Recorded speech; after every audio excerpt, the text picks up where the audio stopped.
ಹಾಸನದಲ್ಲಿ ಮೈತ್ರಿ ಅಭ್ಯರ್ಥಿ ಪ್ರಜ್ವಲ್ ರೇವಣ್ಣ ನಾಮಿನೇಷನ್ ಫೈಲ್ ಮಾಡ್ತಾರೆ. ನಾಮಪತ್ರ ಸಲ್ಲಿಕೆ ವೇಳೆ ವಿಜಯೇಂದ್ರ, ಮಾಜಿ ಪ್ರಧಾನಿ ದೇವೇಗೌಡರು ಕೂಡ ಸಾಥ್ ನೀಡಿದ್ರು. ಪ್ರಜ್ವಲ್ ರೇವಣ್ಣ ಜೊತೆ ಭವಾನಿ ಹಾಗೂ ರೇವಣ್ಣ ಆಗಮನ ಆಗಿದೆ. ಜಿಲ್ಲಾ ಚುನಾವಣಾ ಅಧಿಕಾರಿ ಕಚೇರಿಗೆ ಆಗಮಿಸಿ ನಾಮಿನೇಷನ್ ನಾಮಪತ್ರ ಸಲ್ಲಿಸಿ ಬೃಹತ್ ರೋಡ್ ಶೋ ಅನ್ನ ನಡೆಸಿದ್ದಾರೆ ಪ್ರಜ್ವಲ್ ರೇವಣ್ಣ. ಹಾಸನದಲ್ಲಿ ಮೈತ್ರಿ ಅಭ್ಯರ್ಥಿ ಪ್ರಜ್ವಲ್ ರೇವಣ್ಣ ಶಕ್ತಿ ಪ್ರದರ್ಶನ ಮಾಡಿದ್ದಾರೆ, ನಾಮಿನೇಷನ್ ಫೈಲ್ ಮಾಡಿದ್ದಾರೆ.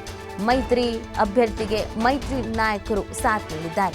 ಬಿಜೆಪಿ ಮತ್ತು ಜೆಡಿಎಸ್ನ ನಾಯಕರುಗಳು ಸಾಥ್ ನೀಡಿದ್ದಾರೆ. ಹಾಸನದಲ್ಲಿ ಮೈತ್ರಿ ಅಭ್ಯರ್ಥಿ ಪ್ರಜ್ವಲ್ ರೇವಣ್ಣ ನಾಮಿನೇಷನ್ಗೆ ಕಾರ್ಯಕರ್ತರು ಆಗಮಿಸಿದ್ರು.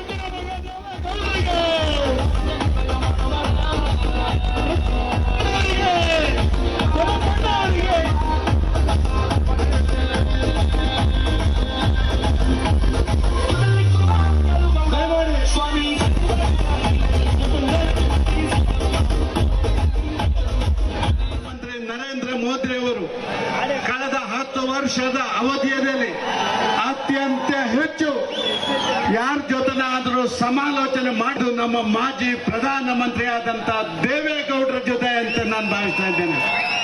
ಈ ದೇಶದ ಸಮಗ್ರ ಸಮಸ್ಯೆಗಳು ಬಂದಾಗೆಲ್ಲ ದೇವೇಗೌಡರನ್ನ ಕರೆದು ಮಾತಾಡಿಸಿ ನಾವು ರಾಜ್ಯದ ಹಿತದೃಷ್ಟಿಯಿಂದ, ದೇಶದ ಹಿತದೃಷ್ಟಿಯಿಂದ ಒಂದು ಅದ್ಭುತವಾದಂತ ತೀರ್ಮಾನಗಳನ್ನು ತಗೊಳ್ಬೇಕು.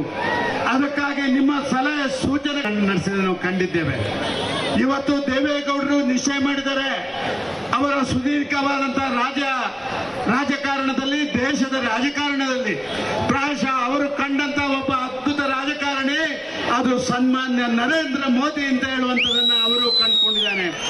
ಇದಕ್ಕಾಗಿ ಅವರು ತೀರ್ಮಾನ ಮಾಡಿದ್ರು, ಈ ದೇಶದಲ್ಲಿ ಕಳೆದ 50-60 ವರ್ಷಗಳ ಕಾಲ ಈ ದೇಶವನ್ನ ನುಂಗಿ ನೀರು ಕುಡಿದಂತ ಕಾಂಗ್ರೆಸ್ ಅದನ್ನ ಪೂರ್ತಿ ಮುಕ್ತ ಮಾಡಬೇಕು.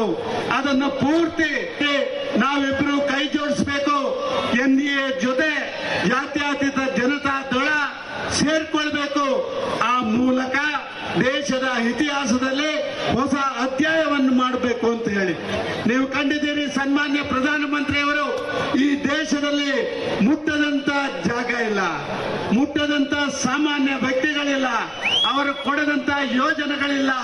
ಈ ದೇಶದ ಎಲ್ಲ ಜನರನ್ನ ಭವಿಷ್ಯವನ್ನ ಅತ್ಯಂತ ಯಶಸ್ವಿಯಾಗಿ ಪುನರ್ನಿರ್ಮಾಣ ಮಾಡಿದಂತ ಒಬ್ಬ ಅತ್ಯಂತ ದೊಡ್ಡ ಧೀಮಂತ ನಾಯಕ ನಮ್ಮ ನಾಯಕ ಮಾತ್ರ ಅಲ್ಲ, ಜಗತ್ತಿನ ಮಾತ್ರ ಸಾಧ್ಯ ಅಂತ ಹೇಳಿ ಇವತ್ತು ದೇವೇಗೌಡಜಿಯವರು ನಮಗೆ ಆಶೀರ್ವಾದ ಮಾಡಿದ್ದಾರೆ.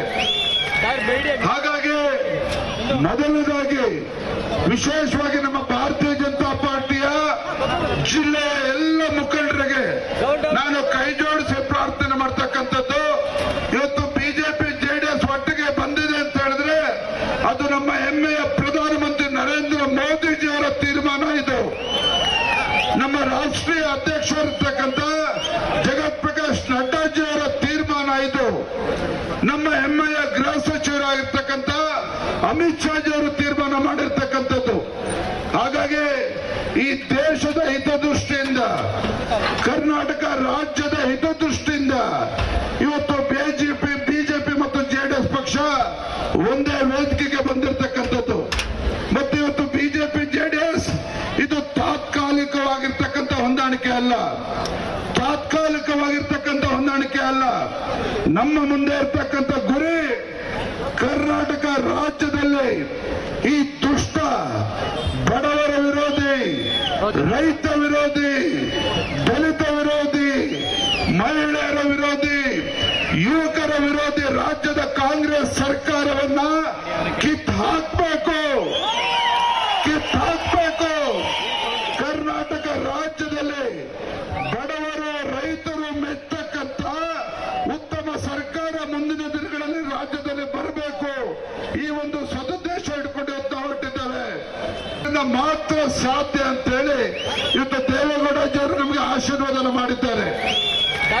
ಹಾಗಾಗಿ ಮೊದಲನೇದಾಗಿ ವಿಶೇಷವಾಗಿ ನಮ್ಮ ಭಾರತೀಯ ಜನತಾ ಪಾರ್ಟಿಯ ಜಿಲ್ಲೆಯ ಎಲ್ಲ ಮುಖಂಡರಿಗೆ ನಾನು ಕೈ ಜೋಡಿಸಿ ಪ್ರಾರ್ಥನೆ ಮಾಡ್ತಕ್ಕಂಥದ್ದು, ಇವತ್ತು ಬಿಜೆಪಿ ಜೆಡಿಎಸ್ ಒಟ್ಟಿಗೆ ಬಂದಿದೆ ಅಂತ ಹೇಳಿದ್ರೆ ಅದು ನಮ್ಮ ಹೆಮ್ಮೆಯ ಪ್ರಧಾನಮಂತ್ರಿ ನರೇಂದ್ರ ಮೋದಿಜಿಯವರ ತೀರ್ಮಾನ. ಇದು ನಮ್ಮ ರಾಷ್ಟ್ರೀಯ ಅಧ್ಯಕ್ಷರಿರ್ತಕ್ಕಂಥ ಜಗತ್ ಪ್ರಕಾಶ್ ನಡ್ಡಾಜಿಯವರ